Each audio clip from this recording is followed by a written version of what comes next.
Hello everyone, আমার traditional food চ্যানেলে স্বাগতম জানাচ্ছি। আজ রান্না করে দেখাবো বরবটি ভর্তা।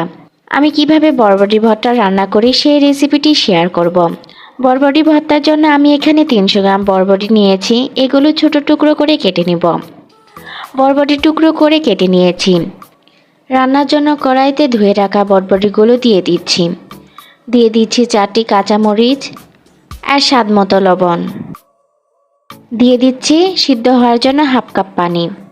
হলুদ গুঁড়ো দিয়ে দিচ্ছি খুব সামান্য পরিমাণে। এবার সব উপকরণ মিশিয়ে নিব আর বরবটি সিদ্ধ করতে দিব। বরবটি সিদ্ধ হয়ে গিয়েছে এবং বরবটির সব পানি শুকিয়ে গিয়েছে। এবার চুলা থেকে নামিয়ে নিব। আবার রান্নার জন্য ফ্রাই প্যান তুলে দিয়েছি। দিয়ে দিচ্ছি 2 টেবিল চামচ সাদা তেল।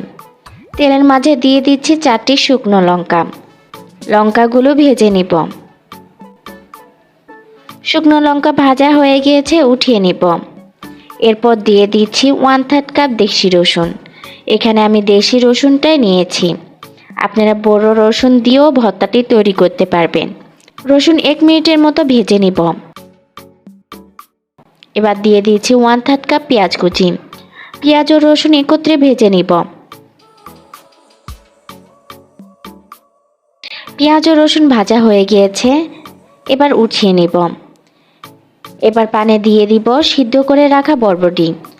বরবটি ভেজে নিব যাতে বরবটির যে এক্সট্রা পানিগুলো সেগুলো শুকিয়ে যায় আর বরবটি ভাজা ভাজা হয়। এতে ভর্তা আঠালো হবে। বরবটি ভাজা হয়ে গিয়েছে। এবার সব উপকরণ শিলপাটায় বেটে নিব। আপনারা চাইলে ব্লেন্ডারে ব্লেন্ড করে নিতে পারেন। বরবটি ভর্তা বাটা হয়ে গিয়েছে। এখন ভর্তার স্বাদ দ্বিগুণ করার জন্য দিয়ে দিচ্ছি 1 টেবিল চামচ সরিষার তেল। তেল দিয়ে ভালো করে ভর্তাটি মাখিয়ে নিব। ভর্তায় সরিষার তেল দেওয়ার ফলে খেতে অনেক দুর্দান্ত হবে। ভর্তাটি রেডি হয়ে গিয়েছে, এখন পরিবেশন করার পালা। এই বরবটি ভর্তা একবার হলেও রান্না করে দেখবেন, এভাবে সবাই খেয়ে অনেক প্রশংসা করবে। আজ বিদায় নিচ্ছি, আপনারা সবাই ভালো থাকবেন। আর আমার চ্যানেলটি সাবস্ক্রাইব করতে ভুলবেন না।